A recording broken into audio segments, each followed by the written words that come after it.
Hi, I'm Carl Weber. Welcome to Video Aided Instructions English Grammar Series. This is the program on punctuation. Punctuation marks are those little signs and symbols like periods, commas, semicolons, colons, and many others that are added to sentences to help make them easier to read. Think of punctuation marks as being like traffic signs that you see when you're driving. They tell you when to slow down, when to change direction, and when to come to a complete stop. If you learn how to use punctuation marks correctly in the sentences you write, no one will get lost while reading your work. If you're ready, let's begin with our study of punctuation marks and how to use them.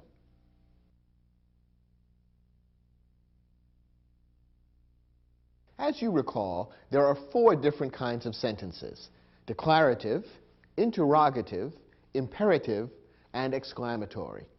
Let's look at each of these 4 kinds of sentences and look at the kind of punctuation mark you need to use to end each type of sentence.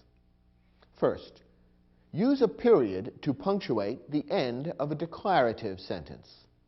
As you recall, a declarative sentence states a fact. The great majority of sentences in usual written English are declarative sentences, so most of the sentences you write will end with periods. Here are a couple of examples. It's raining outside. She is my sister. Both of these are declarative sentences. They state facts, and appropriately each one ends with a period, a simple dot. Most sentences you write will be declarative sentences and will end with periods. Next, use a question mark to punctuate the end of an interrogative sentence. An interrogative sentence asks a question. Appropriately enough, it's marked at the end with a question mark. Here are a couple of examples. Would you like some coffee? What time is the party? Both of these sentences are interrogative sentences. They ask questions. And notice that they are read slightly differently. Your voice turns upward a little bit at the end of an interrogative sentence. Putting a question mark at the end of the sentence makes it very clear to the reader that this is an interrogative sentence, one that asks a question, and that needs to be read in that special tone of voice. Notice that you don't use a question mark to punctuate the end of an indirect question. What is an indirect question? This is a sentence which refers to or describes a question, but which itself does not ask a question. Therefore, an indirect question is really a declarative sentence, even though at first glance you might think that it is an interrogative sentence. Take a look at this example. Juan asked Maria whether she would like some coffee. Now, this sentence refers to or describes a question. Juan is asking Maria a question. Would you like some coffee? But notice that the sentence itself doesn't ask the question. Instead, the sentence is really describing the question or making a statement. It is stating a fact that Juan has asked Maria a question. Therefore, the sentence itself is not an interrogative sentence. It isn't asking a question. So it doesn't end with a question mark. Instead, it ends with a period. This is an example of what we call an indirect question. Here's another example. I wonder what time the party will start. Now, the same general idea might have been stated in the form of an interrogative sentence. For example, this sentence might have been written, what time will the party start? That would have been an interrogative sentence, a question, and it would have ended appropriately with a question mark. However, the way the sentence was worded, it is a declarative sentence. It is making a statement of fact. That is, I am wondering something. It is stating that as a fact rather than asking a question. And therefore, this too is an indirect question and one that does not end with a question mark, but rather with a period. Now, the third type of sentence. Use a period or an exclamation point to punctuate the end of an imperative sentence. An imperative sentence expresses a request or a command. When you're asking or ordering someone to do something, you are writing an imperative sentence. And an imperative sentence may end with a period or an exclamation point. It all depends on the nature of the request or the command. Let's take a look at a couple of examples. Hand me that hammer, please. This is an imperative sentence because whoever has written or is speaking the sentence is expressing a request, asking someone else to do something. Since it's written in a quiet tone of voice and does not have a great deal of urgency or strong emotion built into it, it's appropriate to end it with a period. Most imperative sentences which express requests or commands will end with periods. Occasionally, however, a request or command will be uttered with a great deal of urgency or emotion, in which case an exclamation point may be the appropriate punctuation mark to use at the end of the sentence. Look at this example. Get out, quick! This might be spoken by a firefighter arriving at the scene of a fire, warning the people in the house to get out right away. This is a command that's being spoken with a great deal of urgency and emotion and a great deal of emphasis. For all these reasons, ending the sentence with an exclamation point is appropriate. The exclamation point is used in English to indicate that a sentence is being written or spoken with a great deal of feeling. You only want to use exclamation points where they're really appropriate. Certain types of commands do require exclamation points, although as we've seen, most do not. So an imperative sentence may end either with a period or an exclamation point, depending on the degree of urgency and emotion that's built into the sentence. You'll have to be the judge. Finally, use an exclamation point to punctuate the end of an exclamatory sentence. An exclamatory sentence is defined as one that expresses strong emotion or strong feeling. Therefore, by definition, it's appropriate to end an exclamatory sentence with an exclamation point. That tells the reader, this sentence has just expressed something that is very important with a great sense of urgency attached to it, and therefore you need to pay close attention to what it says. When you end a sentence with an exclamation point, you're telling the reader, pay attention. Here are a couple of examples of exclamatory sentences. The house is on fire. There's a message that, of course, contains a great deal of emotion and urgency, and it's appropriate to end it with an exclamation point. That's an exclamatory sentence. Here's another example. What a beautiful sunset. Now, here's a message that's much more positive. Rather than talking about physical danger, the person who speaks or writes this sentence is simply reflecting on the beauty of nature. However, because strong emotion is involved, an exclamation point seems appropriate. This, too, is an exclamatory sentence. So as we've seen, each of the four types of English sentences needs to be punctuated in a slightly different way. Most sentences are declarative sentences, and they will end with periods. But interrogative sentences need question marks. Imperative sentences may use either periods or exclamation points, depending on whether strong emotion is involved, and an exclamatory sentence ends with an exclamation point. In your study guide, we've provided an exercise which will enable you to practice using punctuation marks to end sentences correctly.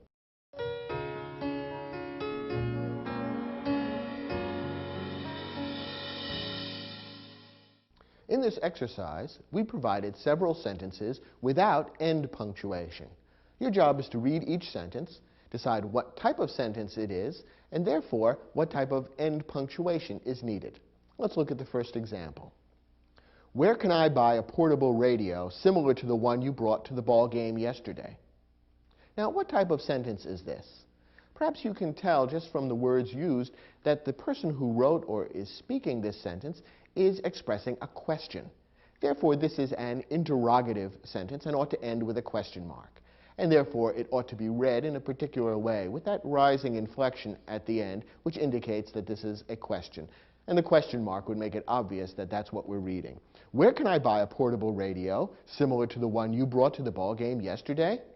Question mark. Next example. After giving me reliable service for 8 years, my car finally broke down last week. Now, what is this sentence doing? Is it expressing a question, like the interrogative sentence we just looked at? No, not really. Instead, it's simply stating a fact. Therefore, this is a declarative sentence and ought to end with a period. As we've said, most sentences that you write will be declarative sentences and will end with periods. Now, perhaps you were tempted to say this is an exclamatory sentence because it expresses a strong emotion, but that's not really appropriate. It's possible that the person who writes or speaks this sentence does have a strong emotion about the fact that the car broke down, but the sentence itself doesn't really speak about that strong emotion. It simply says that the car did break down. And remember, exclamatory sentences should be used rather rarely in your writing. Don't lean toward using a lot of exclamatory sentences. In most cases, treating a sentence as a simple declarative sentence and putting a period at the end is most appropriate, and that would be the correct answer for this question. Next, that's an incredible story. Now here we have a true exclamatory sentence. The person who speaks or writes this sentence is expressing a strong emotion. He or she is saying that the story that has just been told is one that's amazing, incredible, hard to believe, breathtaking. All of those are expressions of strong feeling. And therefore, it would be appropriate to treat this as an exclamatory sentence and end it with an exclamation point. And the sentence, if it were being read aloud, would probably be read in such a way as to convey that strong emotion. That's an incredible story. That's the way you read an exclamatory sentence, and the exclamation point is appropriate. Next example. I'd like to know why the senator voted against the appropriation bill. Now, what is this sentence doing? Is it expressing strong emotion? No, not really. Very mild emotion. Is it asking a question? Well, not really. You might be tempted to think of this as an interrogative sentence because the person who speaks or writes this sentence does have a question in mind. But notice that the question is being stated indirectly, not directly. For this to be an interrogative sentence, it would have to read something like, why did the senator vote against the appropriation bill? Then the sentence would be directly expressing a question.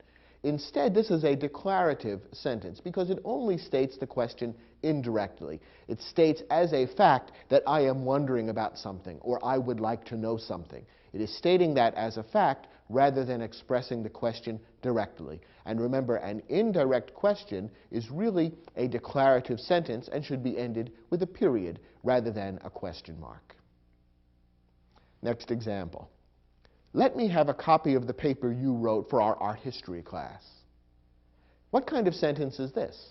Well, this is an example of an imperative sentence because it's expressing a request or a command. In this case, I think we'd call it a request. It's expressed politely and in a quiet tone of voice. There's certainly not a great deal of urgency or emotion in the request. It's not like the order that the firefighter gives to get out of the house quick. Instead, this is a quiet, unemotional request, and therefore we would treat it appropriately with a period rather than an exclamation point. Remember that an imperative sentence may end with either one, depending on how strong the sense of urgency or emotion is. In this case, a period makes sense.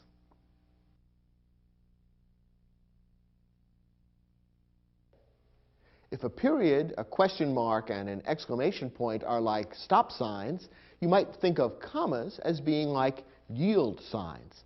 They tell the reader not to come to a complete stop, but rather to slow down or pause. Now, some writers who aren't sure about how to use commas correctly tend to sprinkle commas into their sentences almost at random, just to kind of slow down the reader from place to place. That's not the best way to use commas. Instead, the right way to use commas is to put them in where they are required by certain specific rules, which have to do with pauses or breaks in the meaning of the sentence. In this lesson, we'll look at the rules that lay out the most important places where commas ought to be used, so that you'll be able to use commas more correctly in the sentences you write. First, use a comma to set off a modifying phrase or clause at the start of a sentence. Now, you might remember from other programs in this series that sometimes phrases or clauses, groups of words, can be used as modifiers. That is, they give more information about something else in the sentence. These modifying phrases and clauses almost act like adjectives and adverbs. They give more information about a specific other word that appears in the sentence. Now, when a modifying phrase or clause appears at the start of a sentence, you usually want to use a comma to set it off, to separate it from the rest of the sentence. That makes the sentence a little bit easier to understand, and it puts a pause into the sentence in a place that feels appropriate. Here are a couple of examples. Lost in thought, Peter didn't hear Andre's question.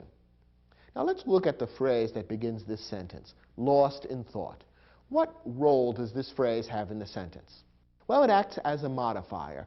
It gives further information about Peter. It describes or tells something about Peter. Therefore, this is a phrase that's acting almost like an adjective because it's giving more information about a noun that appears elsewhere in the sentence. Because this is a modifying phrase that appears at the start of the sentence, it makes sense to separate it from the rest of the sentence by using a comma. And notice that the pause makes the sentence a little easier to understand, and it seems to fit logically with the meaning of the sentence. Lost in thought, Peter didn't hear Andre's question. Notice that the pause in reading that sentence makes it a little easier to understand and a little clearer, and that's why the comma works in that location. Another example. When I arrived at the beach, the tide was coming in. Here the sentence begins with a clause which acts as a modifier. The entire dependent or subordinate clause, when I arrived at the beach, tells more information about something else that appears in the sentence. The tide was coming in when? When I arrived at the beach. Therefore, that entire clause is acting as a modifier, almost like an adverb, because it gives more information about the verb was coming later in the sentence. The entire clause, then, is a modifying clause, and it ought to be separated from the rest of the sentence by a comma. And that's why we've put in the comma after the word beach. Notice again that the pause after that modifying clause makes the sentence a little easier to understand. When I arrived at the beach, the tide was coming in. The pause seems to make sense, and it makes the sentence a little bit clearer and easier to understand. In this case, we have a modifying clause that begins the sentence, and therefore it's appropriate to separate it by using a comma. Here's another rule about when to use a comma.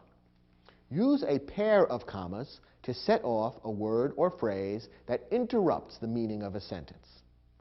Sometimes you'll write a sentence which has a main train of thought, but there's an additional fact or idea that you want to insert somewhere into the sentence because it's interesting and important, but not necessarily essential to the meaning of the sentence. We consider this group of words an interrupter, something that breaks into the main flow of the sentence. When you put in a group of words like this into a sentence which interrupts the main flow, set it off with commas, a pair of commas, one on either side.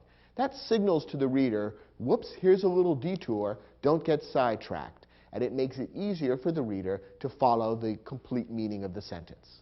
Here's an example. Harry Truman, the 33rd President of the United States, was born in Missouri.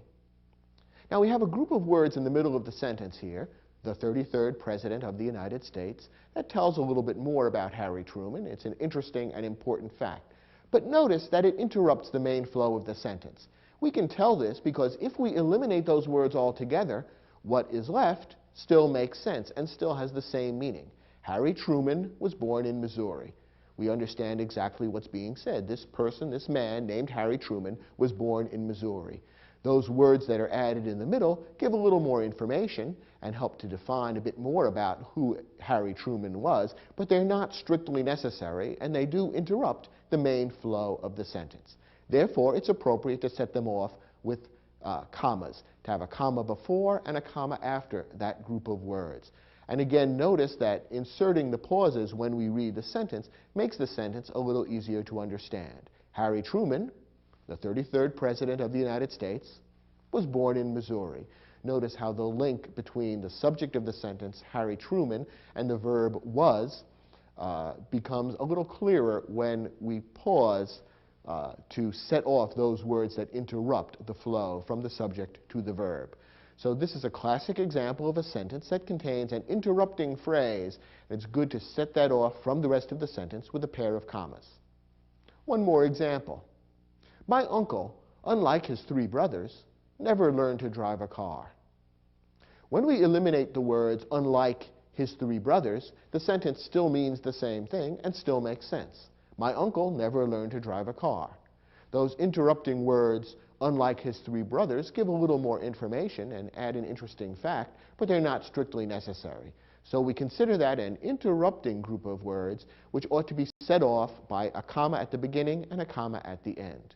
Don't forget that when an interrupting phrase or clause like this appears in the middle of a sentence, it needs to be set off by a pair of commas. Don't forget to put a comma at the beginning and at the end. Sometimes people make the mistake of putting a comma in one place, not the other. That's unclear. To make it clear to the reader that this is a phrase or clause that interrupts the rest of the sentence, you need to set off the entire thing with a pair of commas. Now here's a subtle variation which is important to note. Don't use commas to set off a word or phrase which is essential to understanding the meaning of the sentence. Sometimes a sentence contains a word, a phrase, a group of words which may at first glance appear to be an interrupter. But if you look closely, you realize that the word or phrase is actually essential to understanding what the sentence is saying. When that's the case, don't set it off with commas, because those words are not simply interrupting the flow of the sentence. They're an integral, important part of the flow of the sentence. So understanding the meaning of what's being said and recognizing what's essential and not essential for the meaning is actually very necessary to punctuate the sentence correctly. Let's look at this example. The historian Doris Kearns Goodwin wrote a famous book about Franklin D. Roosevelt. Now, the sentence is saying that Doris Kearns Goodwin wrote this famous book, but it begins with the words, the historian, and you might then think that her name, Doris Kearns Goodwin, is a kind of interrupter. If you take away the interrupter, the sentence does still make a kind of sense. The historian wrote a famous book about Franklin D. Roosevelt. But think about what that's saying. Can we tell which historian is being talked about if we leave out the words Doris Kearns Goodwin? We really can't. Now the sentence is saying the historian wrote a famous book, but we don't know which historian, so we don't really understand what the sentence is saying. It's essential for us to understand the sentence to have those words Doris Kearns Goodwin in there. And therefore, we can't regard those words as a mere interruption. They are essential to the basic meaning of the sentence. We've got to leave them in there, and therefore, we shouldn't surround them with commas.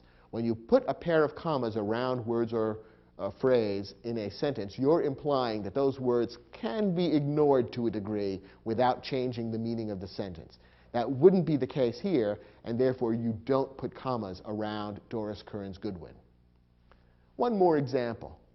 My Uncle Jerry is an expert driver.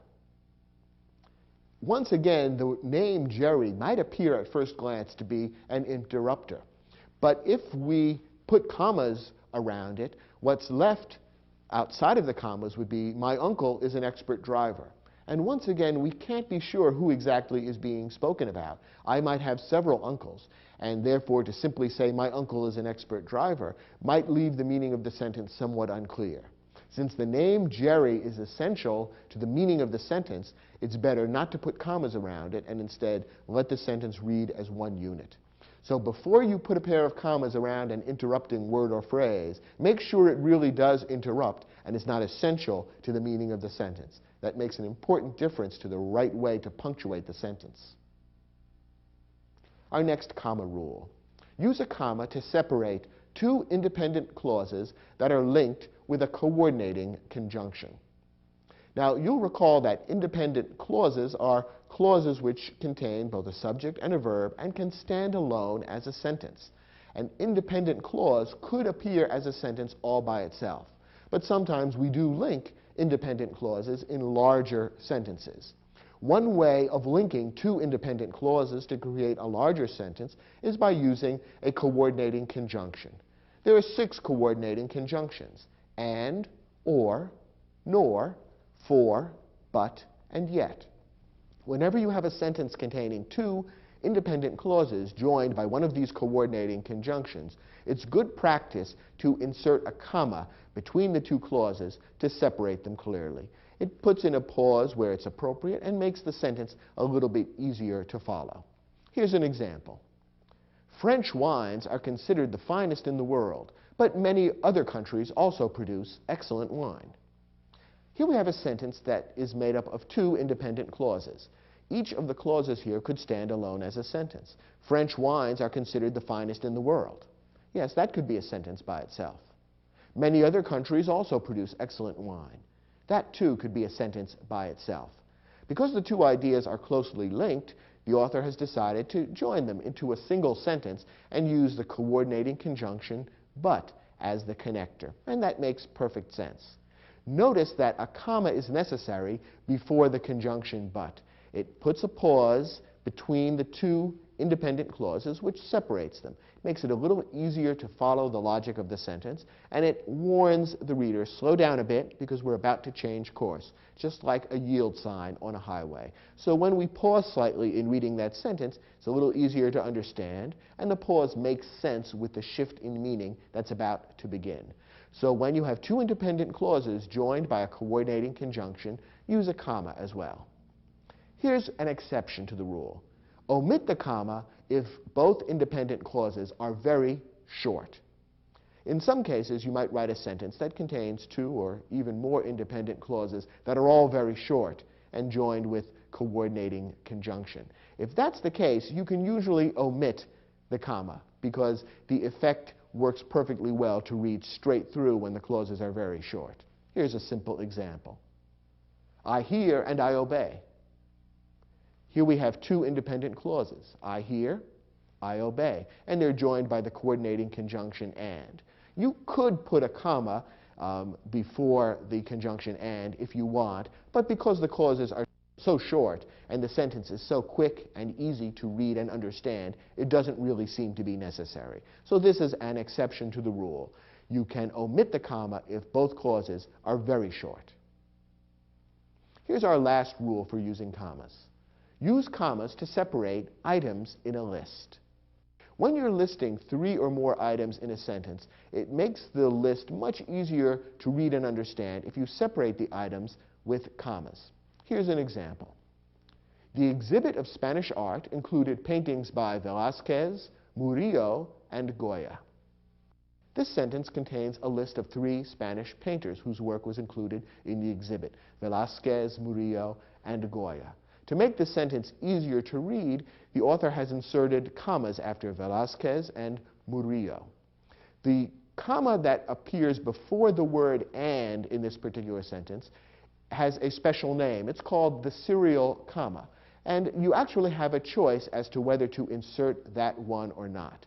Normally, when you create a list like this, you will have the word and before the last item in the list.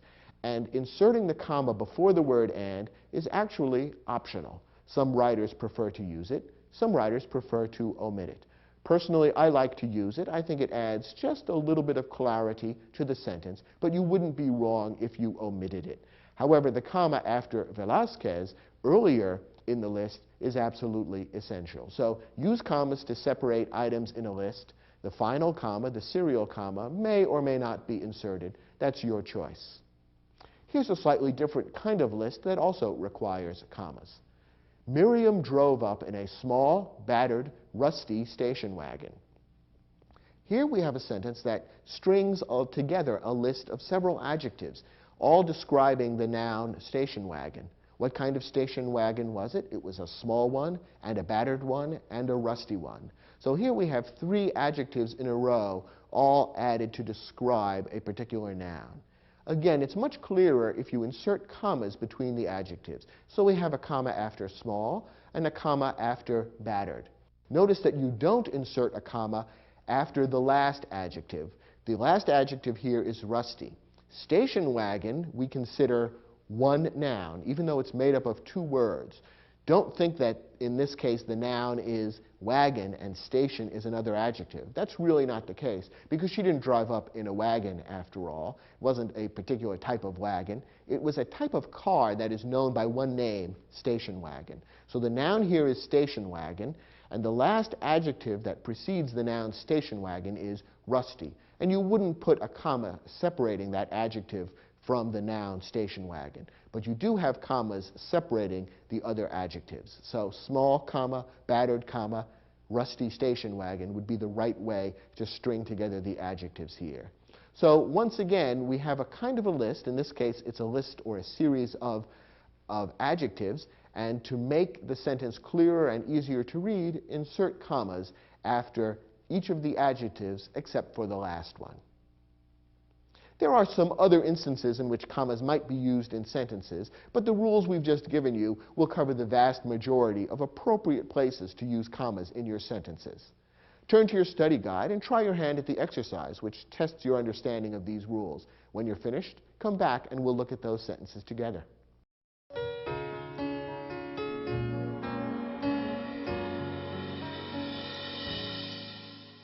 In this exercise, you were given several sentences, some of which contain commas and some of which do not. Some of the commas are correct, some aren't, and in some cases, commas need to be inserted. Let's look at each sentence and figure out the right way to use commas in each one.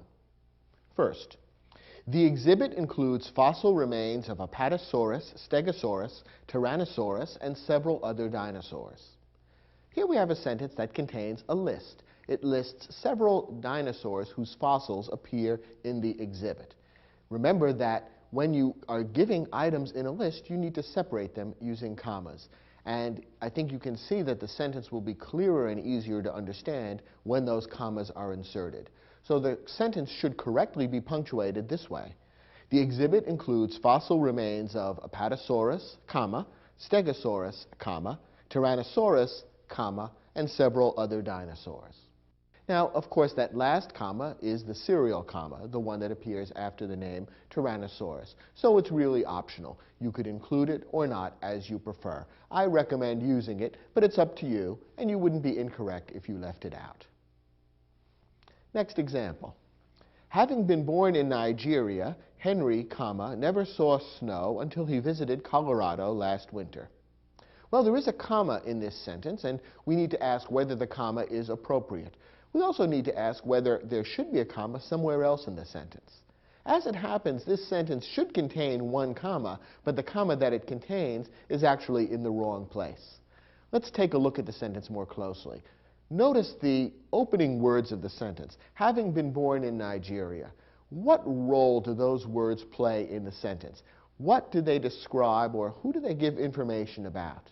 Well, what those words do is modify the noun that follows, Henry. Those words act as a kind of an adjective, giving us more information about Henry. And since the sentence begins with a modifying phrase, we want to set off that phrase from the rest of the sentence with a comma. So there really should be a comma after the word Nigeria here. That would make it clear that the opening phrase is a modifying phrase, which should be separated from the rest of the sentence by a comma. Now, what about the comma that appears in the sentence after the name Henry? Is that appropriate or not? Well, it really doesn't fit any of the rules that we've seen in this lesson. There's no good reason to put a comma there, and in fact, it's better to not have a comma in a location like this. Notice that the comma in this case would help to separate the subject of the sentence, Henry, from the verb saw. And it's usually a bad idea to separate the subject and verb of a sentence unless it's necessary.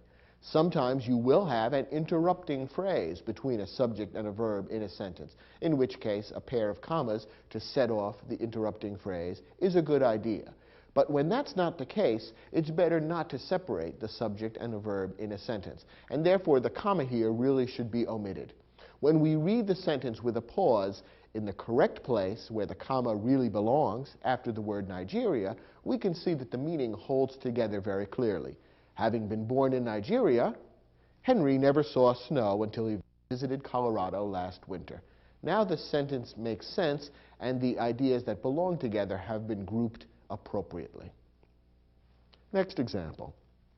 Felipe enjoys rebuilding the engines of classic cars, and he was happy when Simone asked him to work on her 1969 Corvette. Here we have two independent clauses joined by the coordinating conjunction and. That should be a signal to you that a comma is needed. In the normal course of events, when you have a sentence consisting of two independent clauses joined by a coordinating conjunction, you want to separate them with a comma before the conjunction. So the sentence ought to be properly punctuated this way. Felipe enjoys rebuilding the engines of classic cars, and he was happy when Simone asked him to work on her 1969 Corvette. Notice again that the pause actually makes the sentence a little easier to read and a little clearer. So adding the comma helps the reader as well. Another example. Lake Placid, a ski resort in upstate New York, was the site of the 1980 Winter Olympics. And here we do have a comma after the words New York. Now, is that correct? Does the sentence need any other commas? Should this comma be omitted? Let's think about it. In this case, we have an interrupting phrase, a group of words that breaks into the main flow of the sentence. Notice that if we took out the words a ski resort in upstate New York and eliminated them from the sentence, the rest of the sentence would still be clear and would have the same meaning. Lake Placid was the site of the 1980 Winter Olympics. That's basically what the sentence is saying. The interrupting phrase gives a little further information about Lake Placid, a ski resort in upstate New York. Tells us more about Lake Placid, but it isn't strictly necessary. Therefore, it should be set off by commas on both ends. So the mistake that the writer of this sentence made was to put a comma at the end of the interrupting phrase, but not one at the beginning. It's a common mistake. There should be a comma in both places, and so the sentence should correctly read, Lake Placid, comma, a ski resort in upstate New York, comma, was the site of the 1980 Winter Olympics. Now, the author has clearly set aside that interrupting phrase by bracketing it with a pair of commas, and that makes the flow of the sentence a lot clearer. One more example. We spotted the actor, comma, Tom Hanks, comma, having lunch in a restaurant on Madison Avenue. Now here again, we have some words that serve to give more information about or explain some other words that are nearby. I'm talking about the words Tom Hanks.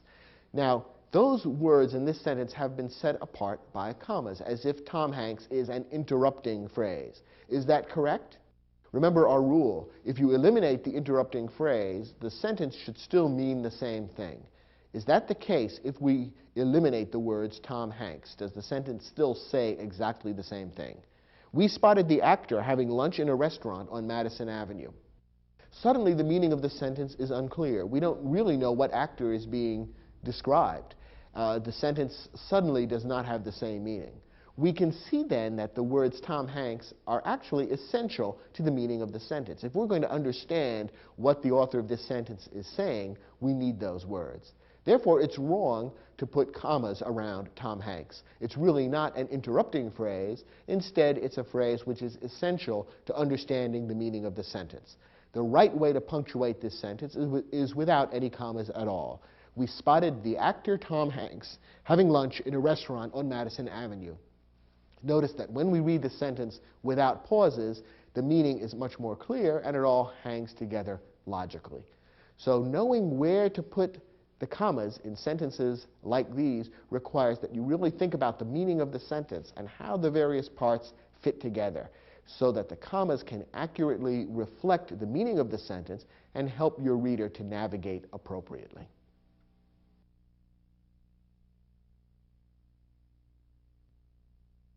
As we've seen, a comma represents a brief pause in a sentence.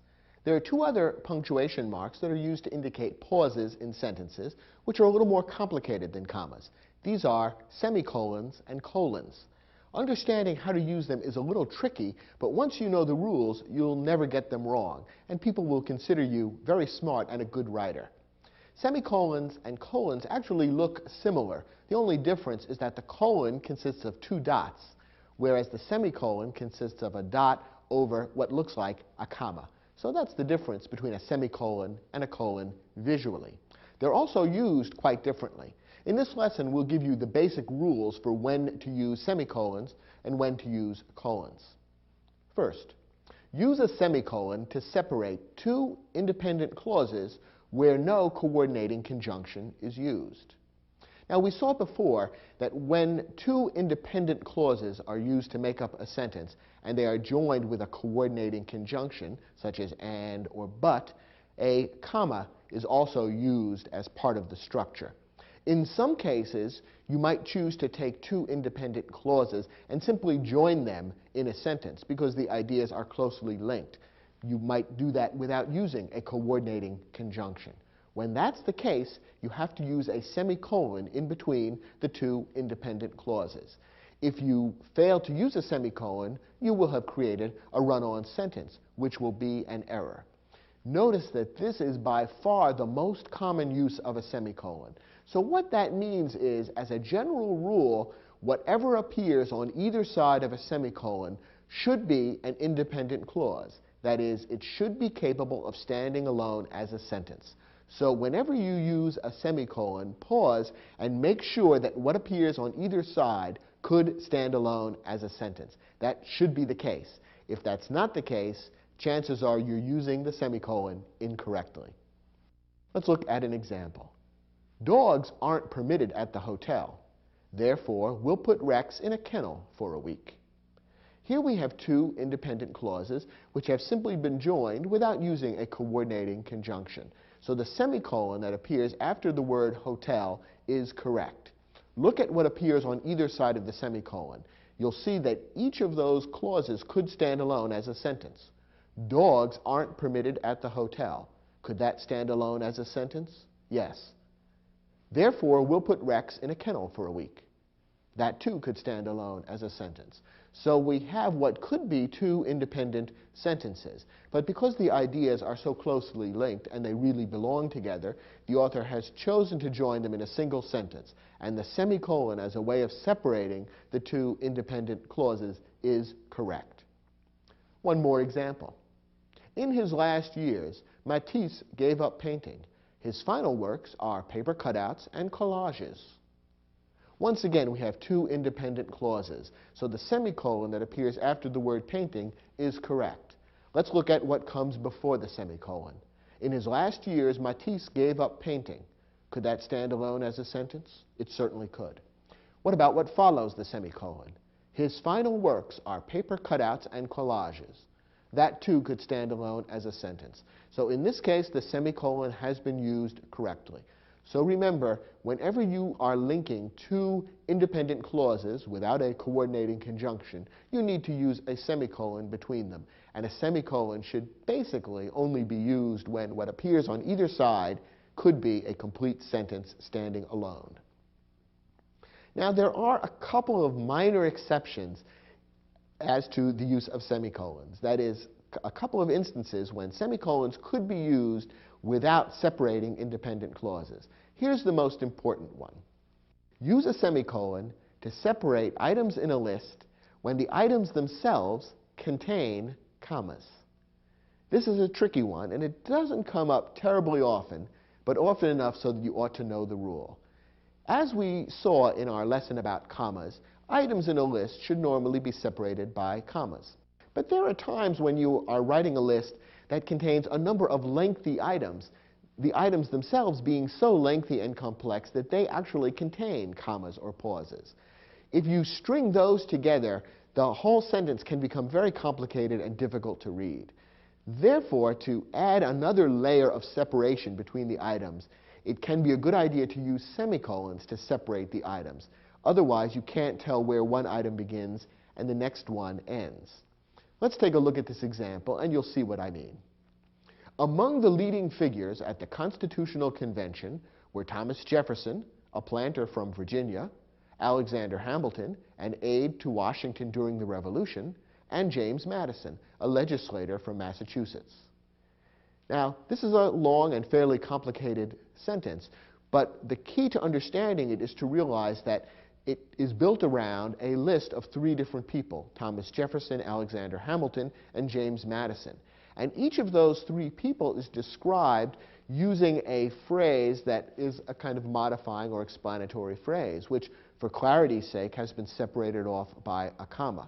Well, what that means is that it's not immediately clear to the reader where each of the three items begins and ends. So the author of this sentence has wisely chosen to use semicolons to separate the items. That makes it clear that there are three items being listed here, even though there are commas within each of the items.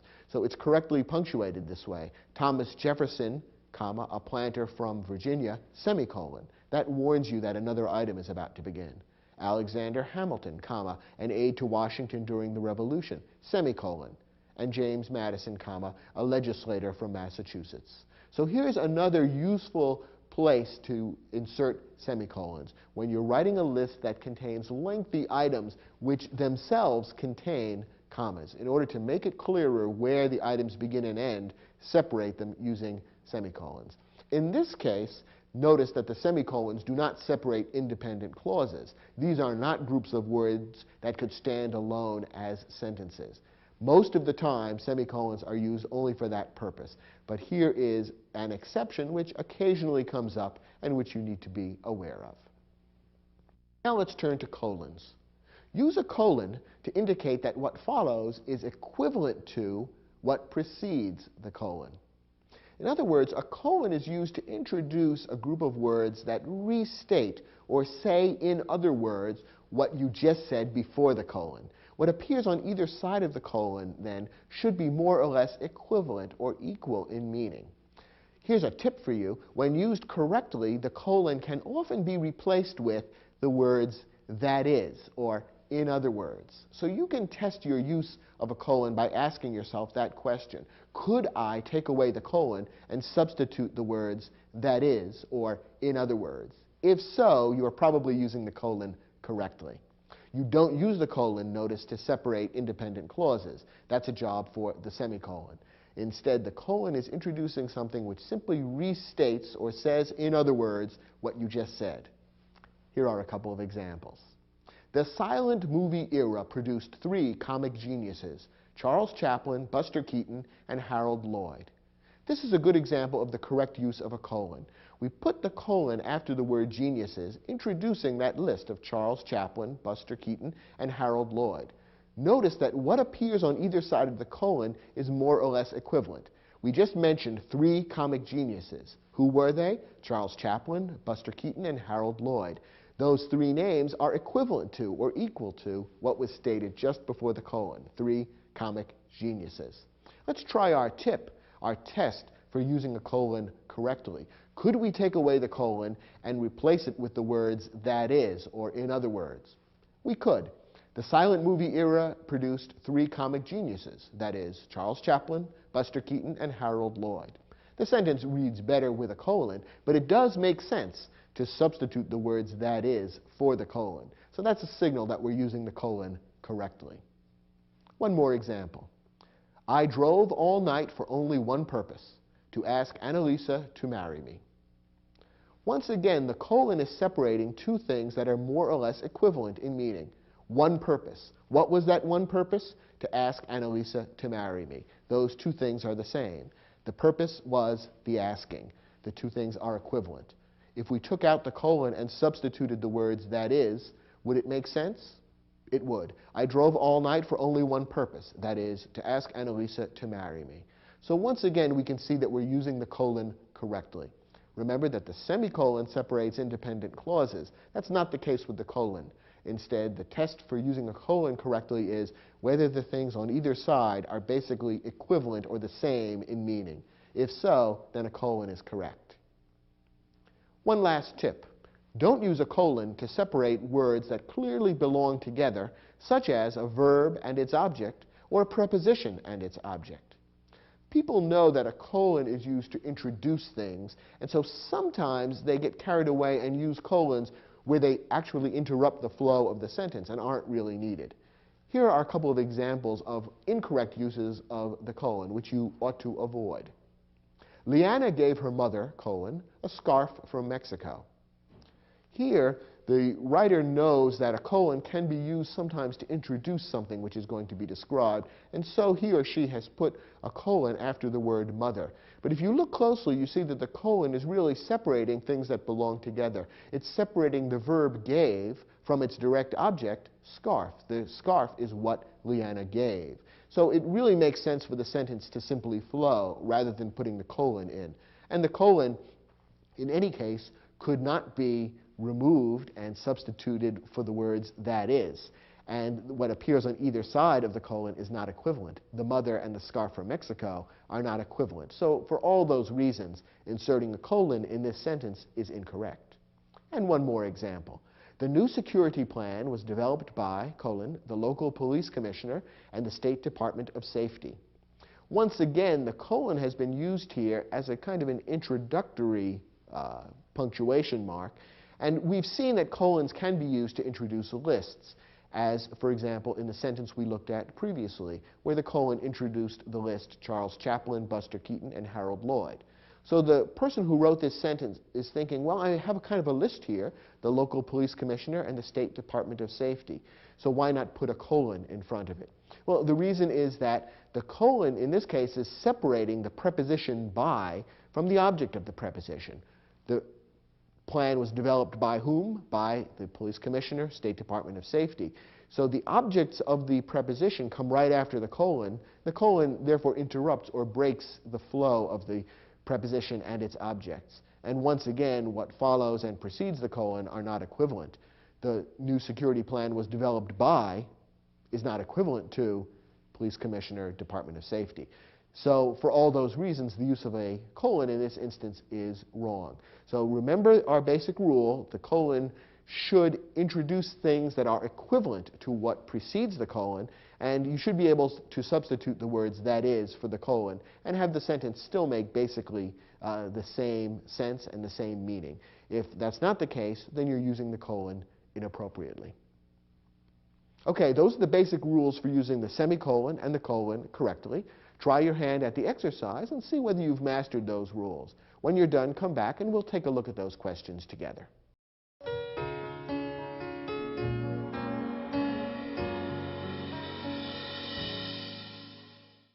Now, in some of these sentences, colons or semicolons may appear, and when they appear, they may or may not be used correctly.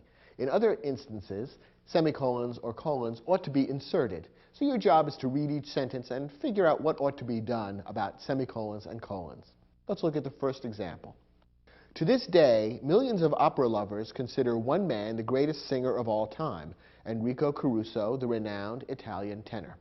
Now, there are no semicolons or colons in this sentence. Do you think either one should be inserted somewhere? What about a semicolon? Remember that a semicolon would normally be used when you have two or more independent clauses joined without a coordinating conjunction. Could this sentence be broken down into two parts that could each stand alone as a sentence? No, not really. There's only one clause here.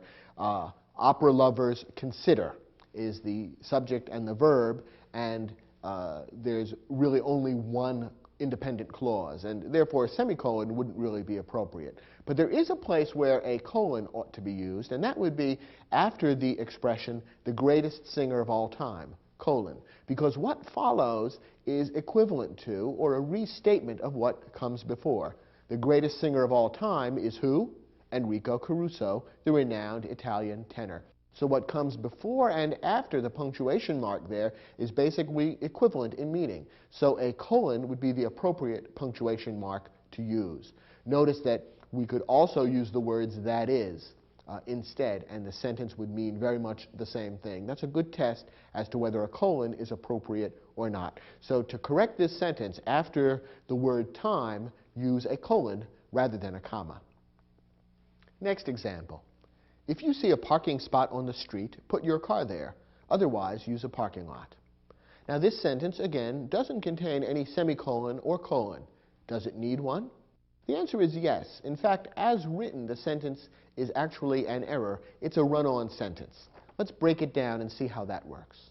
The sentence begins with a dependent clause or a subordinate clause, a clause that cannot stand alone as a sentence. If you see a parking spot on the street, it has the subject you, the verb see, and it begins with the subordinating conjunction if, which means that it can't stand alone as a sentence.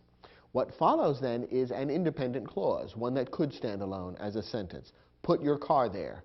Here the verb is put, the unspoken subject is you. It's telling you to do something, and it could stand alone as a sentence. Put your car there. And what follows is yet another independent clause, which could also stand alone as a sentence. Otherwise, use a parking lot. So we have a subordinate clause followed by two independent clauses, which are simply joined together without a coordinating conjunction or a semicolon.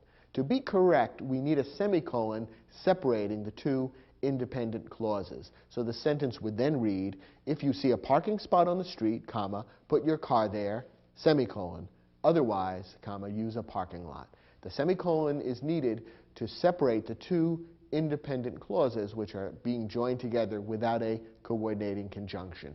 What appears on either side of the semicolon should be able to stand alone as a sentence. And when you read the sentence that way, you can see that that in fact is the case. So insert the semicolon after the word there, and the sentence is now correct. Next example. Under relentless questioning by the teacher, Joanne finally admitted that, colon, she had copied part of her paper from a book in the school library. Now, is the colon being correctly used here? We've seen that colons often do introduce things, but what the colon should introduce is a restatement of what immediately precedes. In this case, what follows the colon is, she had copied part of her paper from a book in the school library. Is there anything that comes before the colon that's equivalent to that or means basically the same thing? Not really. So in this case, the colon is really separating things that belong together. It's not introducing a restatement. And if you apply the test of could it be deleted and replaced with the words that is, or in other words, you can see the sentence wouldn't really make sense. Joanne finally admitted that, that is, she had copied part of her paper. No, that really doesn't sound right. So in this case, the colon is wrong and should actually simply be deleted so that the flow of the sentence would not be interrupted. Joanne finally admitted that she had copied part of her paper. Now the sentence connects the things that logically belong together, and the unnecessary colon no longer interrupts the flow of the sentence. Next example. At first, Columbus thought his ships had landed in India, semicolon. For this reason, he called the native people he encountered Indians. Now, is this semicolon correct? Remember that a semicolon is normally used to separate two independent clauses. Are these independent clauses, each of which could stand alone as a sentence? Let's read them and see. At first, Columbus thought his ships had landed in India. Does that sound as though it could stand alone as a sentence? Indeed, it does. It has a subject and a verb. It's independent in meaning and could stand alone as a sentence. What about what follows the semicolon? For this reason, he called the native people he encountered Indians. This, too, could stand alone as a sentence. It's also an independent clause. So we have two independent clauses that have been stuck together. You need a semicolon between them to separate them. So in this case, the sentence needs no correction. It's perfectly right as originally written. The semicolon is correct and necessary. One more sentence. 4 cities are being considered to host the World Soccer Championships, semicolon. Madrid, Spain, Seoul, South Korea, Sydney, Australia, and Bogota, Colombia. Okay, the sentence is a little hard to read, isn't it? That should tell you right off the bat that there's something wrong with the punctuation. And actually, there are a couple of problems. First of all, let's look at the semicolon that appears after the word championships. Is that a correct use of the semicolon? Again, normally what appears on either side of the semicolon should be able to stand alone as a sentence. Let's check that out. What comes before the semicolon is 4 cities are being considered to host the World Soccer Championships. That could stand alone as a sentence, so that's fine. What follows the semicolon, however, is Madrid, Spain, Seoul, South Korea, Sydney, Australia, and Bogota, Colombia. Could that stand alone as a sentence? No, it's clearly just a list. So the semicolon is being incorrectly used here. What should be used instead of the semicolon? Well, here's a place where a colon could be used. We've seen that colons can be used to introduce lists, and what follows the colon is indeed a restatement of what comes before. What comes before the colon is the reference to 4 cities are being considered to host the World Soccer Championships. And what follows is a list of those 4 cities.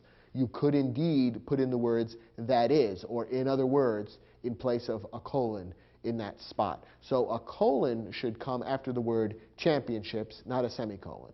So that's the first change we need to make. Now, what about the list of cities themselves?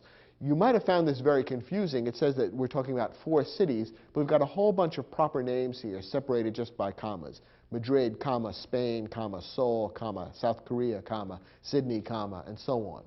Now, if you didn't know anything about these names, you might think, well, what's going on here? It sounds like there are maybe 8 names being listed here, but there's supposed to be 4 cities. Madrid, Spain, Seoul, South Korea, Sydney. What's going on here? Well, if you know even a little bit about geography, you'll know that these are 4 cities that are being listed, in each case with the country where they're located. And you would normally list a city and a country with a comma in between them. So it's proper to describe the city of Madrid, Spain as being Madrid, comma, Spain. That's the city of Madrid in the country of Spain. So here we have 4 items in a list, each item containing a comma unto itself. So we have Madrid, comma, Spain, Seoul, comma, South Korea, Sydney, comma, Australia, and Bogota, comma, Colombia. Now, what do we do when we have items in a list, each of which contains a comma? For clarity's sake, this is the other instance where we would use a semicolon. We can separate the items in the list with semicolons just because the items themselves contain commas. And it's confusing if you only use commas. You can't tell then where one item begins and the next item ends. So the proper way to punctuate this list would be to use semicolons between the items. And that way it's easy to tell where each item starts. And the list would then read Madrid, comma, Spain, semicolon, Seoul, comma, South Korea, semicolon, Sydney, comma, Australia, semicolon, and Bogota, comma, Colombia. Now the list is clear, easy to understand, and we can tell where each of the 4 city names begins and ends. That's the other use of the semicolon, the exception to the rule that normally semicolons should only be used to separate independent clauses.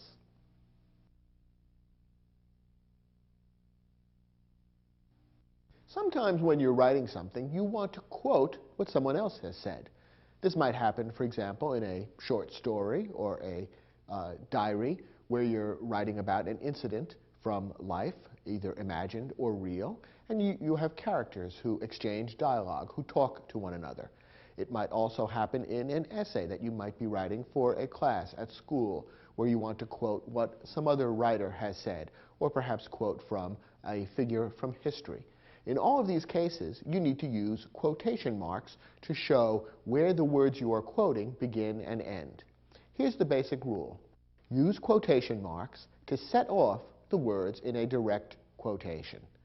Since the quotation marks have to indicate where the quoted words begin and end, quotation marks are always used in pairs, and they're sometimes referred to as opening and closing quotation marks, beginning and ending quotation marks. Any expression like that is equally clear and equally correct. The important thing to realize is that you always need both of the pairs of quotation marks. You need a quotation mark at the beginning of the quotation and at the end, so it's very clear to the reader where the quotation begins and ends. Here's a simple example. "I have a dream," said Martin Luther King, Jr. The words that Martin Luther King, Jr. actually said were, "I have a dream." So to indicate which words those were, we put the opening quotation marks before I and the closing quotation marks after dream. You'll notice that we also have inserted a comma after the word dream, preceding the quotation marks. In a moment, we're going to look closely at the rules about that, but as a general practice, quotations are usually set off from the rest of the sentence with commas. There's no hard and fast rule about that, but that's what most writers do, and it's a safe rule for you to follow. The important thing at this point to remember is that the exact words of the quotation must be set off by a pair of quotation marks at the beginning and end of the quotation. Now, how exactly do you combine quotation marks with other punctuation marks? It can be a bit tricky. Here's the rule. Put periods and commas inside the closing quotation marks. Put other punctuation marks outside unless they themselves are part of the quotation. Before we go further, I should explain that the practice of putting periods and commas inside the closing quotation marks is what's done in the United States. In England and other countries where British practice is followed, the periods and commas often appear outside the closing quotation marks. But if you are writing and working in the United States, it's safe to put periods and commas inside the closing quotation marks, as we did a moment ago with our quotation from the famous speech of Martin Luther King, Jr. Notice that, however, other punctuation marks should be put outside the closing quotation marks unless they themselves are part of the quotation. This would apply, for example, to colons, semicolons, exclamation points, and question marks. And another rule to remember is don't double up on punctuation marks. That is, in and around quotations, you don't need or want to put both a period and a question mark, for example, which you might be tempted to do if there's a question mark within the quotation. Let's take a look at some examples that will help you sort out what could be a confusing set of rules. The first example reads as follows. Paula said, "I'll be back by dinner time." Notice the punctuation that we've used in this sentence. The words that Paula actually said were, "I'll be back by dinner time." So we have quotation marks around those words. We have the opening quotation mark before "I'll" and the closing one after "time." Fine. Now we also have a comma and a period. As we indicated a moment ago, you usually will set off the quotation with a comma from the rest of the sentence. So we have a comma after the word said. Paula said, comma, "I'll be back by dinner time," so that the words that Paula said are being separated from the rest of the sentence by a comma. Finally, since the sentence ends, we need some kind of end punctuation mark, and a period seems to be appropriate. So we have a period at the end of the sentence as well, and following the U.S. rule, we put the period inside the quotation mark. So the sentence is correctly punctuated. Paula said, comma, "I'll be back by dinner time," period, with the quotation marks around "I'll be back by dinner time."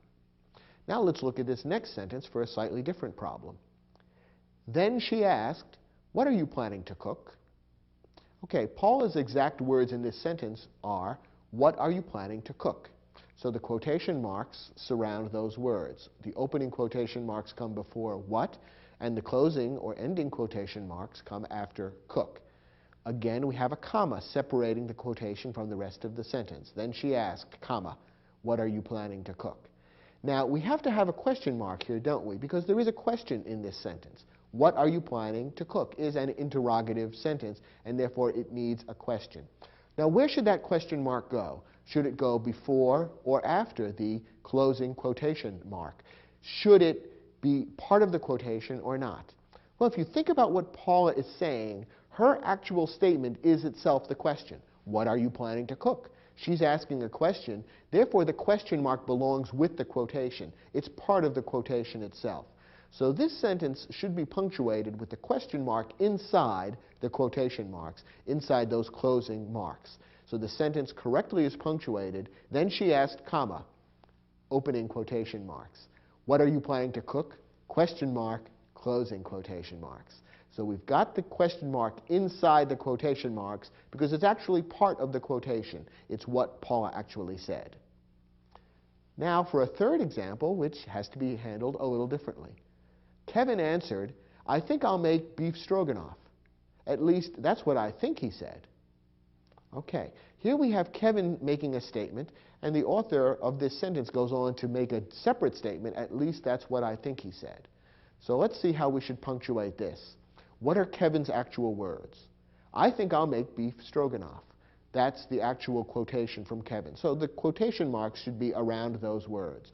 The opening quotation marks will come before "I," and the closing quotation marks come after stroganoff. Once again, we have a comma separating the quotation from the rest of the sentence. Kevin answered, comma, and then the quotation appears.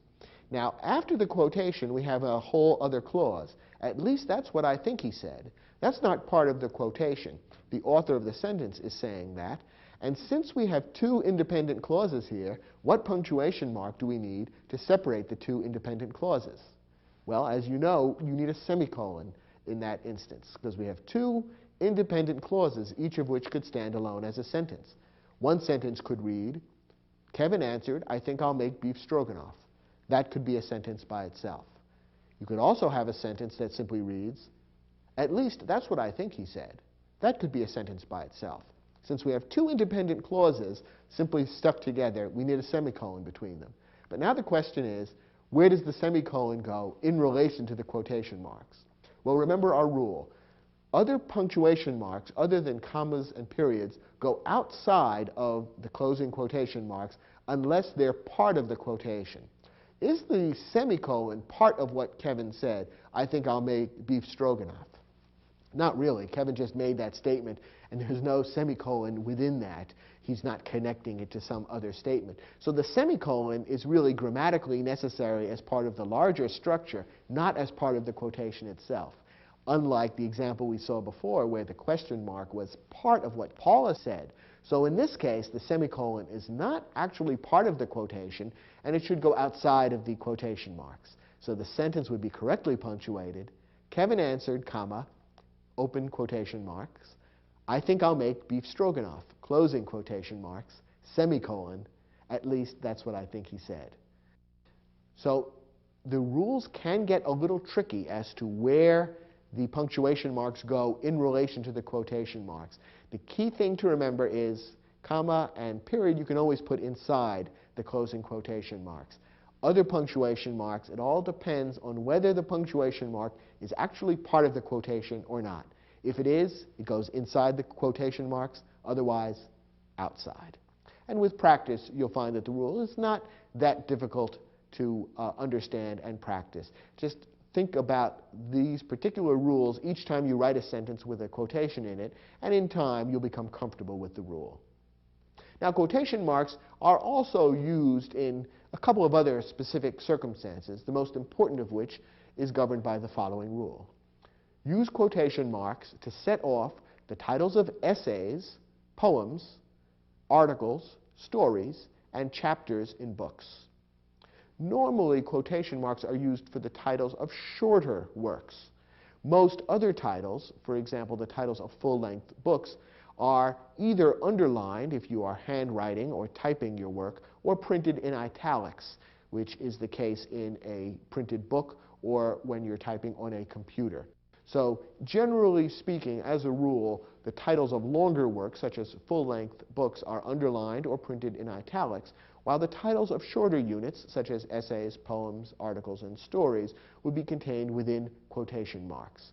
And there are other rules for other types of literary or other works, and you'll have to refer to a grammar handbook for more specialized instances. But generally speaking, the titles of shorter works would be contained within quotation marks. For example, my favorite short story is Shirley Jackson's The Lottery.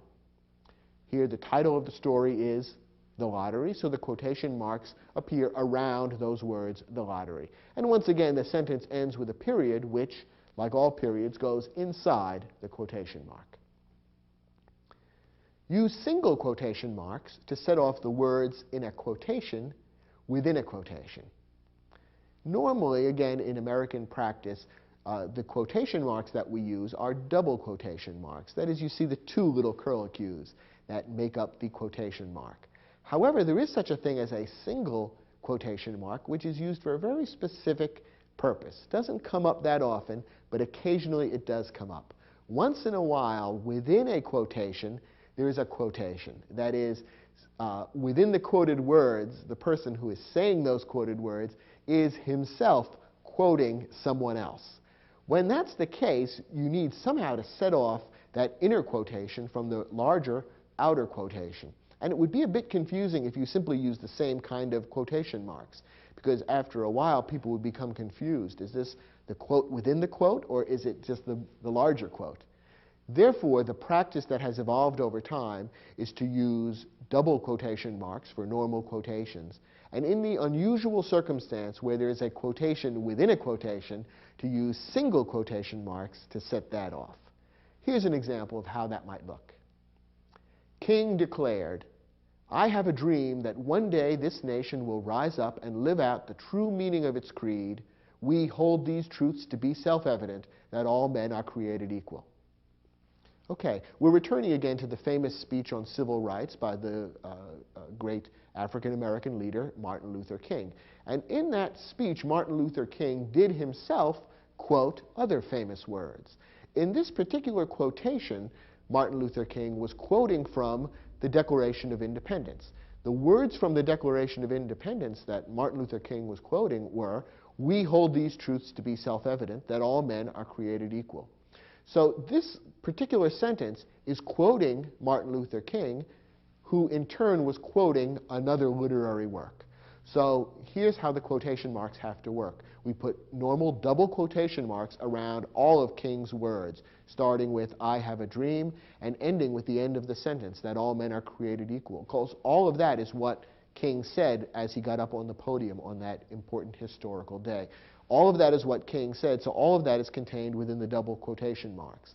But then within the quotation, where King was himself quoting the Declaration of Independence, we use the single quotation marks to set off those words and make it obvious to the reader where the quotation within the quotation begins and ends, which does mean that at the end of the sentence, the single and double quotation marks appear together. It's a little tricky, and you have to look closely to see what you're seeing, but that's the right way to do it. So the sentence is correctly punctuated this way: King declared, comma, opening double quotation marks, "I have a dream that one day this nation will rise up and live out the true meaning of its creed, comma, opening single quotation marks. We hold these truths to be self-evident, that all men are created equal, period, closing single quotation marks, closing double quotation marks." And that's the way the sentence should be constructed.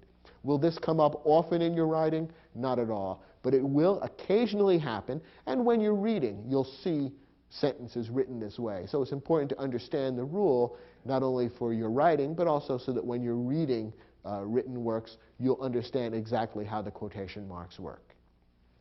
Finally, quotation marks are often misused. Don't use quotation marks for emphasis or to cast doubt. Here are a couple of examples of ways that you'll see quotation marks used, which are really not right. In one case, it's actually wrong, and in the other case, it's kind of a sloppy or lazy use of quotation marks. Our first example, which is strictly wrong, is sometimes you'll see signs in stores or other locations that read something like this: "Special today, quote, fresh corn on the cob." The author of this sentence is trying to emphasize the word fresh. He's trying to say, wow, it's really fresh. You really want this corn on the cob. But by putting the quotes around the word fresh, he's making it sound as though he is quoting some other source, that the word fresh comes from someone else, which doesn't really make sense. If the author of this sign wants to emphasize fresh, perhaps he could underline it or even print it in a different color. But quotation marks are really only used to mean these are words that I am borrowing from some other source. It doesn't really make sense to use them for emphasis, as people often carelessly do when they're writing things like signs. If you find them in your own papers, that's wrong. Correct that. And here's another example. If the English always seem grouchy, it's probably because of their country's, quote, beautiful weather. Sometimes people will use quotation marks this way in order to indicate a slightly different meaning, to say, well, I don't really believe that this is true. It's a way of casting doubt or making fun of what's being said. And sometimes, even in conversation, people will hold up their fingers and wiggle them to say, quote, as if to indicate that there's some doubt about what is being said. Like, oh yeah, that was a great concert.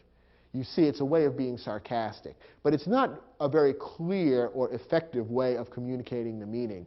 And so you should avoid using quotation marks in this way. It's a somewhat lazy way of trying to be sarcastic or ironic or cast some kind of doubt on what you're saying. In this case, it doesn't really work very well as a piece of writing, and the author would be better off simply straightforwardly saying what he's trying to say. If he's trying to say that English weather is always gloomy, drizzly, and chilly, he ought to say that rather than saying, quote, beautiful weather. The point would come across much more clearly that way. So avoid that careless and sloppy use of quotation marks. You do see it from time to time, but it's not really good writing.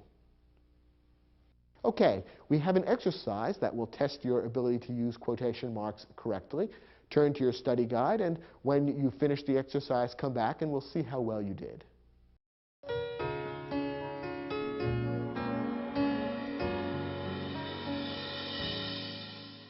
Now, in these sentences, quotation marks have been omitted, and we've also left out some of the punctuation marks that ought to be included. So you can have the fun of figuring out which punctuation marks belong here and where they ought to go in relation to the quotation marks. So let's go through each of these sentences and see how well you were able to figure that out.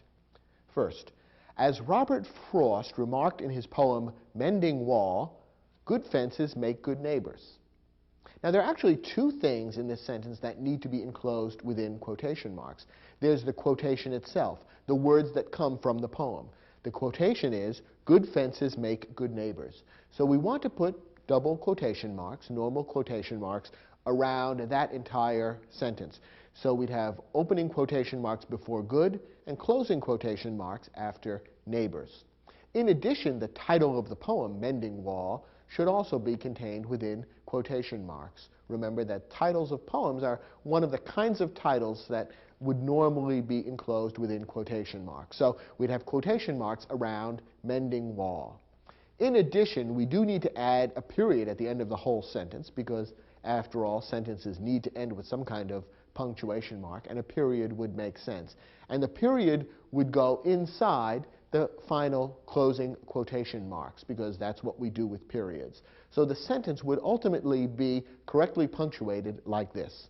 As Robert Frost remarked in his poem, opening quotation marks, "Mending wall, comma, closing quotation marks," opening quotation marks, "Good fences make good neighbors," period, closing quotation marks.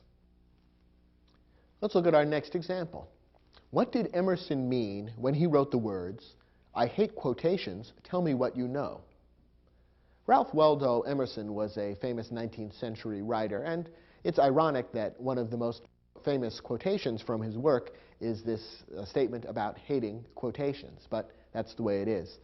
Now we have to figure out how we're going to punctuate this sentence, and doing so will prove to be a little bit tricky. First, let's figure out where the quotation is. That is, what are the words that Emerson actually said, which should be enclosed in quotation marks? Well, Emerson's words were, "I hate quotations, tell me what you know." So we want to put quotation marks around those sentences. So we will have opening quotation marks in front of I and closing quotation marks after the word know. Now, what about the closing punctuation for the entire sentence? What kind of sentence is this? Well, if you think about it, you can see that the sentence is an interrogative sentence. It's asking a question. What did Emerson mean when he wrote the words blah, blah, blah? What did he mean? It's asking a question. So we need to end the entire sentence with a question mark. So then we have to figure out, where does the question mark go in relation to the quotation marks? Does it go inside the quotation marks or outside them? Well, if we were dealing with a period or a comma, we would always put it inside the quotation marks. But remember, other punctuation marks go either inside or outside the quotation marks, depending on whether they are part of the quotation itself. Now, did Emerson's quotation contain a question mark? Was Emerson asking a question? "I hate quotations, tell me what you know."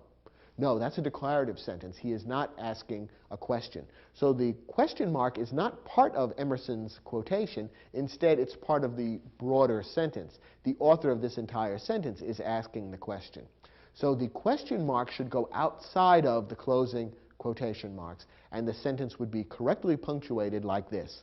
What did Emerson mean when he wrote the words, comma, opening quotation marks, "I hate quotations, period, tell me what you know," close quotation marks, question mark. The question mark ends the sentence and it goes outside of the quotation marks because it is not part of what Emerson said. Notice, too, that we followed the rule of not doubling up on punctuation marks. Emerson's statement, "Tell me what you know," is a declarative sentence. It would normally end with a period. However, we don't put in the period because then we'd be doubling up. We'd have a period, closing quotation marks, and then the question mark, and that would look a little weird. So we simply omit the period because we need the question mark instead. We don't double up and put the period as well.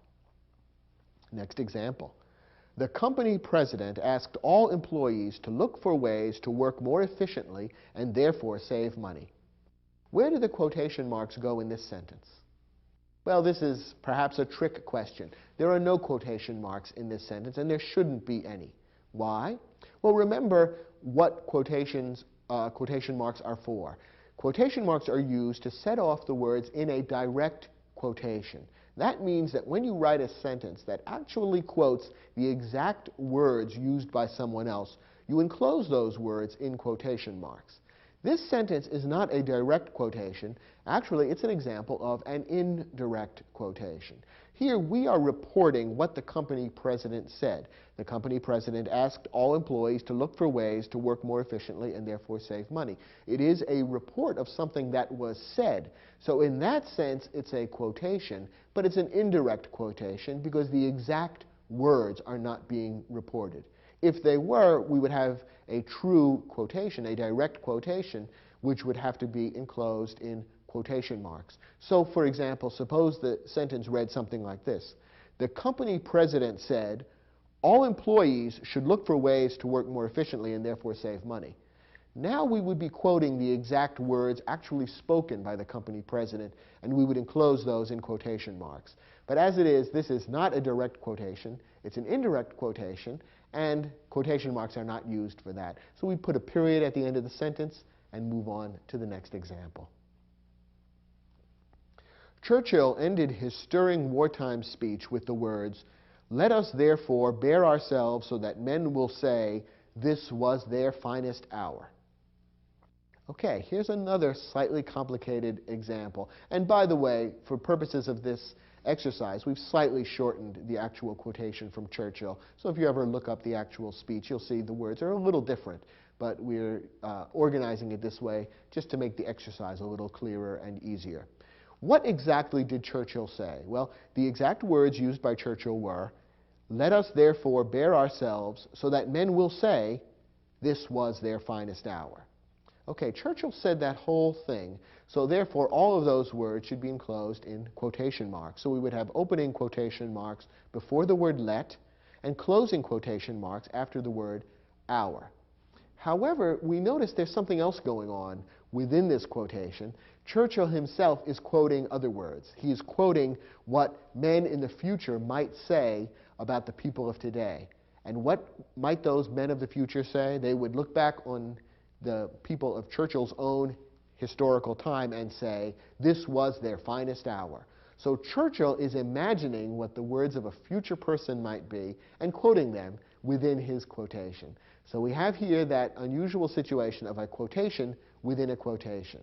So here is where single quotation marks need to be used, and we'll put the single quotation marks around the words, this was their finest hour. And we will also use a comma to separate that quotation from the broader quotation. And finally end the whole thing with a period inside all of the quotation marks, because that's where periods always go. So we've got a quotation within a quotation here, and that's why we'll use both double quotation marks for the bigger quote and single quotation marks for the smaller quote within a quote. The sentence as a whole then will be punctuated like this. Churchill ended his stirring wartime speech with the words, comma, opening double quotation marks. Let us therefore bear ourselves so that men will say, comma, opening single quotation marks, this was their finest hour, period, closing single quotation marks, closing double quotation marks. You have to look closely to make sure you've set up all the layers of quotation marks correctly. But if you do, then the reader will be able to understand exactly what Churchill said and exactly where Churchill was quoting from the imagined speech of some future person. And therefore, the entire structure of this rather complicated quotation will be clear. Final example. Everyone chuckled when Kevin quipped, "Why is it that the teacher only calls on me when I haven't done my homework?" Okay, we have a quotation here. What exactly did Kevin say? What are the words that should be within the quotation marks? Well, Kevin said, "Why is it that the teacher only calls on me when I haven't done my homework?" So we want quotation marks around all of that. So we will have opening quotation marks before the word why and closing quotation marks after the word homework.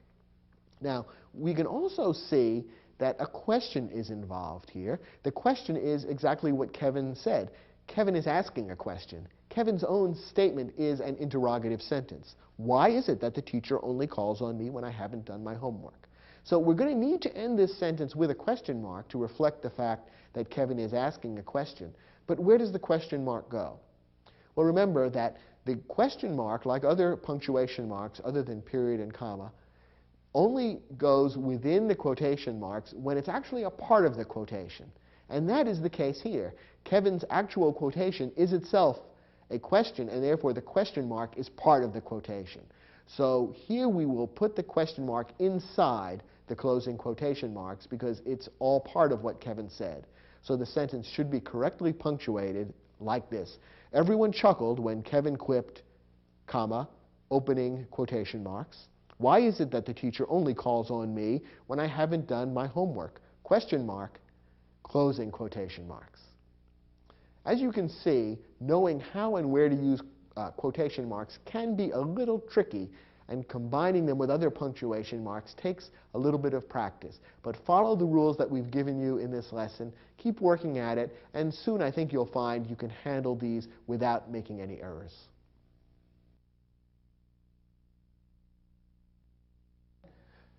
The punctuation marks we've looked at so far, the period, the question mark, the exclamation point, the comma, the semicolon, the colon, and quotation marks, all of these are by far the most common and important punctuation marks. There are a few other marks, though, that you ought to know how to use, even though as a writer you're better off using them relatively infrequently. So the punctuation marks that we're going to talk about in this lesson are ones that, generally speaking, you should avoid using a lot. Some writers do use these punctuation marks heavily, and usually that has a bad effect on style. Nonetheless, it's important to know about them, and we'll cover them briefly in this lesson. First, parentheses. Parentheses, like quotation marks, always have to be used in pairs. They're those little curved symbols, and parentheses are used to set off words or phrases that interrupt the meaning of a sentence. Now, we've already seen that pairs of commas can be used to set off words that interrupt the meaning of a sentence. Parentheses would mark a stronger interruption. The words within parentheses should truly be relatively unimportant or non-essential for the meaning of the sentence, and almost words that the reader could ignore and still capture the gist of the meaning of the sentence. So only use parentheses when you want to insert some additional words or an additional fact or idea that's relatively unimportant, but you just want to kind of toss it in to the sentence. Here are a couple of examples of how parentheses could be used. Everyone in Los Angeles, at least everyone I know, seems to be writing a screenplay. Here the point of the sentence is that everyone seems to be writing a screenplay, and the author just briefly interrupts himself or herself to say, well, everyone I know is included. Maybe it's not true of everyone. It's not a terribly important aside. It's a little idea that's just being kind of thrown in to add a little bit of color to the sentence. Not very important, and that's why putting it within parentheses is probably appropriate. Another example. John Lennon, 1942 to 1980, was a member of the Beatles, the most famous group in the history of pop music.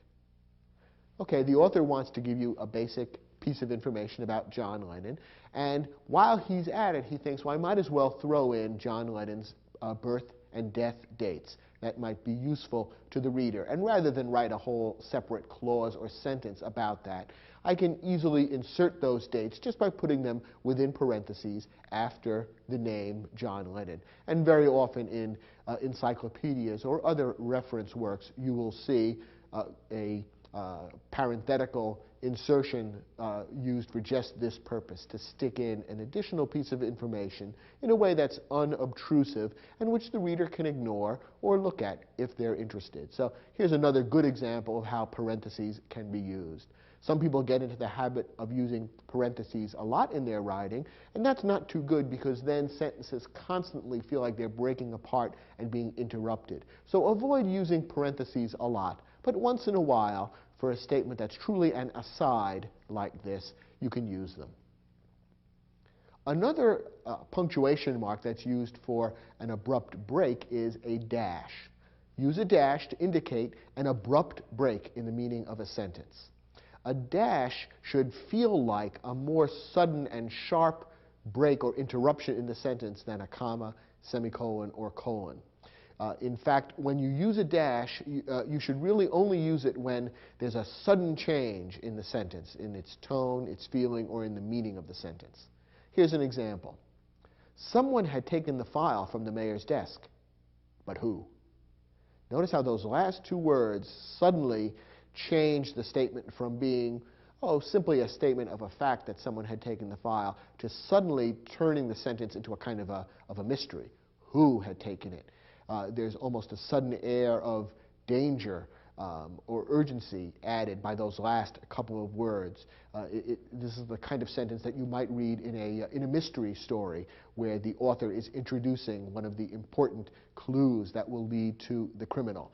So in order to set up that tone of a sudden shift from a rather straightforward statement of fact into an atmosphere of mystery or danger, the dash has been used. And that's an example of how a dash indicates an abrupt break in the meaning of a sentence.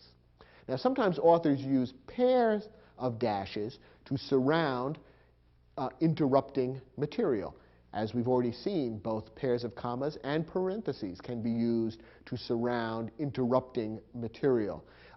When you use dashes to do it, again, it feels a little bit more abrupt, and it's somewhat more informal in feeling. So if you were writing something rather informal, such as a story, for example, or a letter to a friend, using dashes can work perfectly well in this context. But for writing a paper for school, for example, or a report for work, you might prefer to use either commas or parentheses. But here's an example of how dashes could be used in pairs to set off material that interrupts the main flow of the sentence.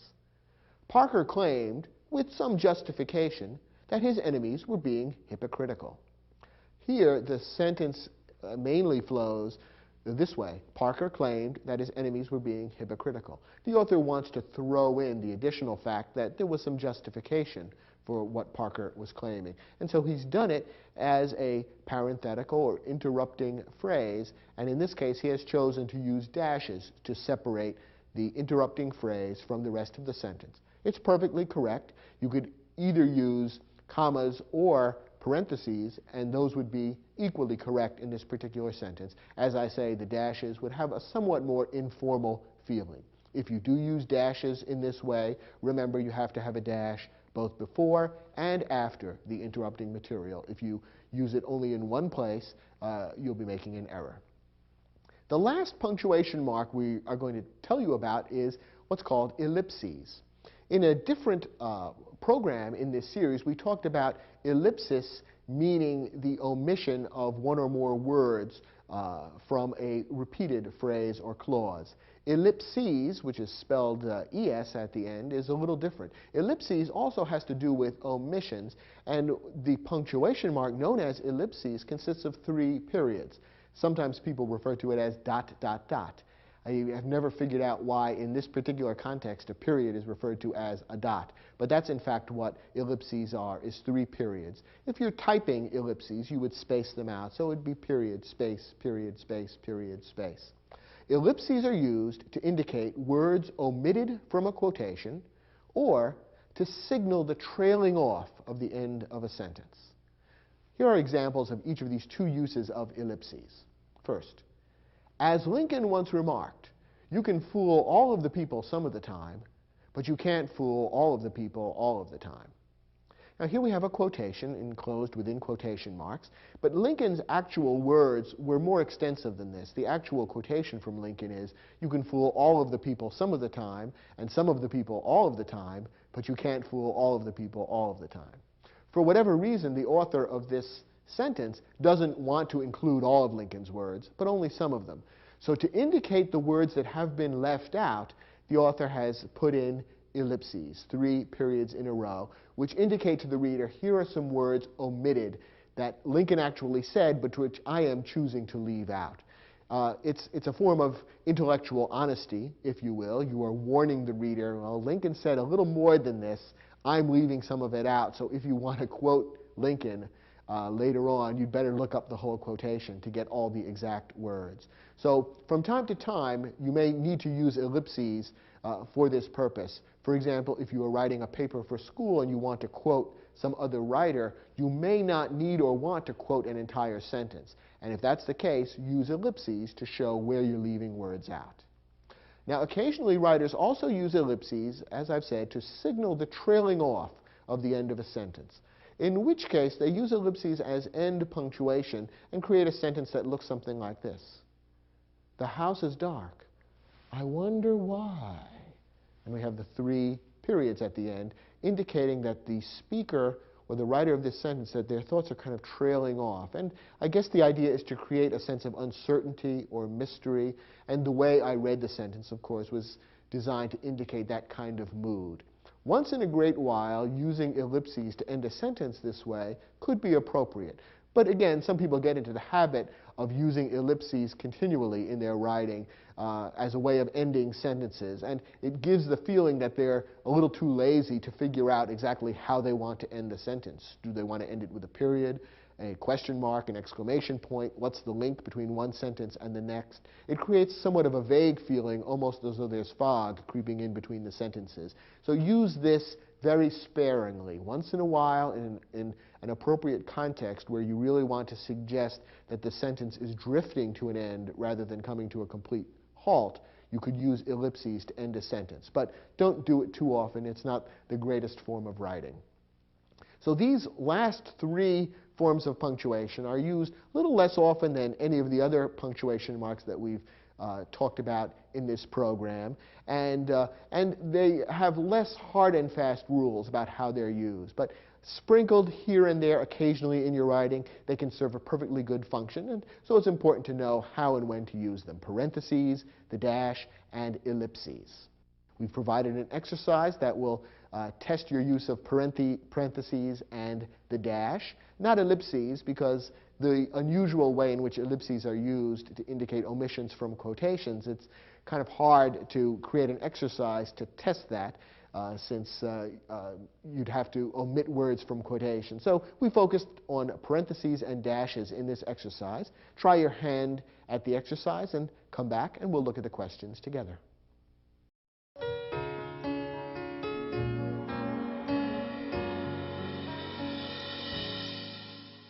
In this exercise, we've given you some sentences where either parentheses or dashes could be used, and we've even suggested at the end of the sentence which might be appropriate. And in fact, because these punctuation marks are used without very hard and fast rules, you could actually interchange them to some extent. So we've told you which one we think you might want to use in a particular sentence, and your job is just to figure out how and where to use them. Let's look at our first example. Because the following day, Wednesday, was the 1st of June, Loretta's rent payment was due. We've suggested using parentheses in this sentence. Now, parentheses would be used to set off a word or phrase that interrupts the meaning of the sentence. Which word or phrase does that here? Well, in this case, the word Wednesday gives a little additional information. It tells you specifically what the following day was, and might make the story a little easier for someone to understand or to follow. But that would be appropriate to enclose in parentheses. So the best use of parentheses in this sentence would be, because the following day, open parentheses, Wednesday, end parentheses, was the 1st of June, Loretta's rent payment was due. Next example. Napoleon's exile to the island of Elba marked the end of his career, or so it seemed. And we've recommended that you insert a dash or dashes somewhere into the sentence. Now, a dash, remember, is used to signal an abrupt break in the meaning of the sentence. Is there an abrupt break anywhere here?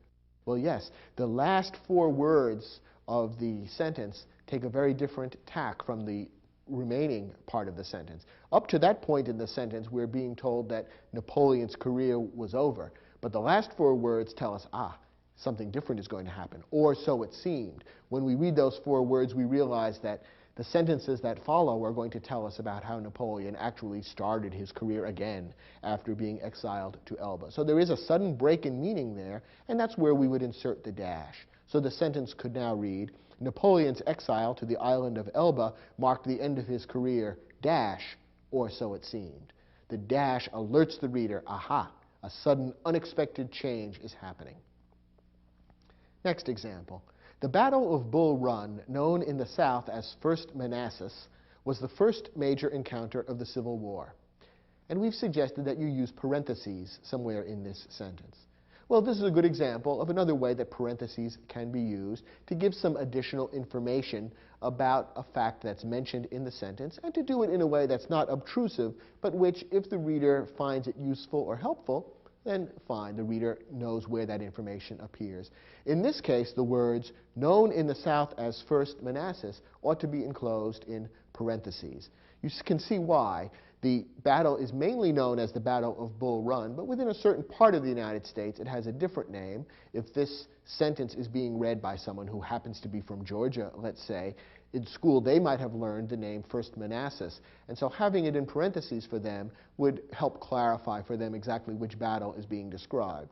Most readers, however, will probably ignore the parenthetical phrase or skim over it in their reading, and that's why putting it in parentheses is useful. It sets this particular information aside as not very important, but it's nice to have in case the reader wants it. So the sentence would then read, the Battle of Bull Run, open parentheses, known in the South as First Manassas, close parentheses, was the first major encounter of the Civil War. Next sentence. When we compare today's automobiles to those of a century ago, we can see that much has changed. In fact, practically everything has changed. And we want to see you insert a dash into this sentence. Now, where is there an abrupt or sudden break in the meaning of the sentence? Well, it comes between the word changed and the phrase in fact. The sentence there suddenly shifts from saying that a lot of things have changed to saying actually everything has changed. It's almost as though the speaker of the sentence or the writer of the sentence is interrupting his own thinking to say, much has changed? What am I saying? Everything has changed. It's like they're correcting themselves in midstream. So putting the dash there indicates the break in meaning, and the sentence would then read, when we compare today's automobiles to those of a century ago, we can see that much has changed, dash. In fact, practically everything has changed. Another good example of the use of the dash. And our last sentence. In a later section of the book, chapters 4 through 6, the author describes in detail the early struggles of the American labor movement. And you're asked to pick certain words and enclose them within parentheses. Which are the words that interrupt the main flow of the sentence, but give a little additional or extra information that might be helpful? In this case, the interrupting words are chapters 4 through 6, so we would enclose those in parentheses. Once again, the reader can ignore those words if he or she chooses, but in case the reader wants to look up that later section of the book, the chapter reference is there, and it makes it easy to find it. So the sentence would read, in a later section of the book, open parentheses, chapters 4 through 6, close parentheses, the author describes in detail the early struggles of the American labor movement. So one good way of using parentheses is to get a reference like that in. You can even use parentheses, for example, to enclose a page number within a paper that you might be writing for school. So if you're quoting a particular work, you can put the page number in parentheses to make it easy for the teacher to look up that quotation in the book if he or she wants to do so. And it does that in a rather unobtrusive way without taking away too much attention from the main flow of the sentence. A good use of parentheses.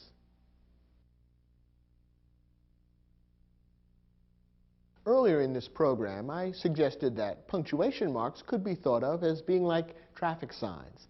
They tell you where to slow down, where to come to a complete stop, and where to change direction. That's a good comparison, but here's another one. You could also think of punctuation marks as being like the symbols that composers use when they write music. Symbols such as rests, or the symbols that indicate an increased volume or decreased volume, speeding up or slowing down. The punctuation marks tell the reader exactly how to read the sentences and the paragraphs that you write. They tell the reader which points need greater emphasis, which ideas belong together, which ideas should be separated, and when there's an abrupt change in the meaning. If you use punctuation marks skillfully, they can make your writing much easier to understand and enable your readers to follow your thinking just as efficiently as a trained musician or a trained singer can follow the instructions given by the composer for performing a piece of music in a way that really embodies what the composer originally had in mind. So learn the proper ways of using punctuation marks, and you'll find that your writing will be much easier to understand and much more effective at getting across your meaning in a powerful way. I hope you've enjoyed watching this program, and I'll look for you in other programs in Video Aided Instruction's English Grammar Series. Thanks for watching.